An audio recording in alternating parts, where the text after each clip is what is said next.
Human life balances on a razor-thin margin. This 3D seesaw illustrates that delicate equilibrium. On one side, your lungs regulate acid in the form of carbon dioxide. On the other, your kidneys manage base levels through bicarbonate. If either system fails, the slightest shift in pH triggers a cascade of systemic failures. To track this balance, we rely on 3 core metrics. This infographic shows the absolute normal ranges for our primary indicators. pH sits tightly between 7.35 and 7.45. The partial pressure of carbon dioxide, or PaCO2, ranges from 35 to 45 millimeters of mercury. Bicarbonate, HCO3-, normalizes between 22 and 26 milliequivalents per liter. Watch how the pH slider dictates patient status. When the pH drops below 7.35, the blood becomes too acidic, defining acidosis. When it rises above 7.45, the environment becomes too alkaline, defining alkalosis. Knowing those absolute baseline limits is the mandatory first step. Before you can determine which organ system is failing, you have to know exactly where the boundaries of normal end. Once a patient's numbers fall out of range, you must identify the culprit.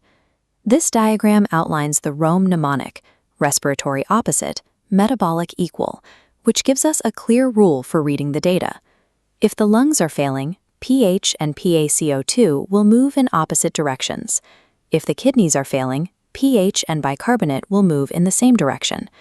Let's apply the respiratory opposite rule to a clinical scenario. Take a patient experiencing a severe asthma exacerbation. They are hypoventilating and retaining carbon dioxide in their lungs. Because CO2 acts as an acid in the blood, the CO2 arrow spikes upward, driving the pH arrow down into acidosis. The arrows point in opposite directions.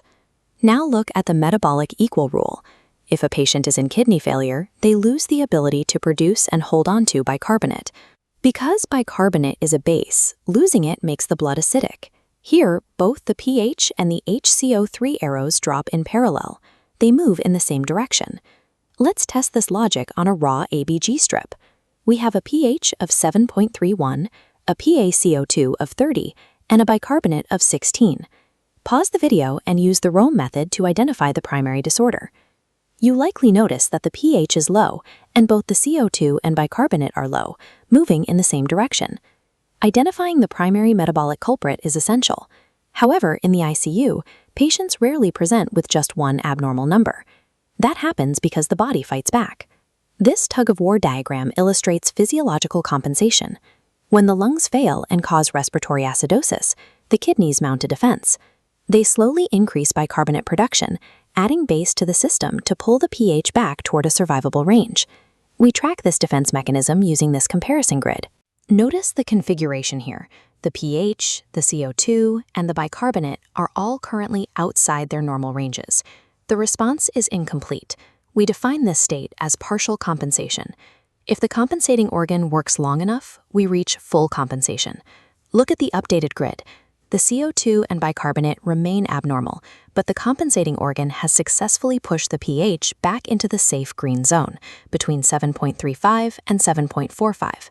A normalized pH does not mean the patient is cured. Physiological compensation is a temporary survival mechanism. It simply buys you the time required to treat the underlying medical cause. We can bridge these numbers to the bedside by looking at a patient in diabetic ketoacidosis, or DKA. This split-screen visualization shows the complete clinical picture.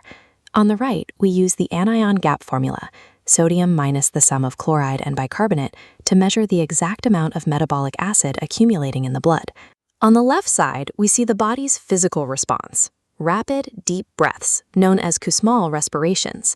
The lungs hyperventilate to blow off carbon dioxide in a desperate attempt to compensate for the metabolic acidosis we measured on the right.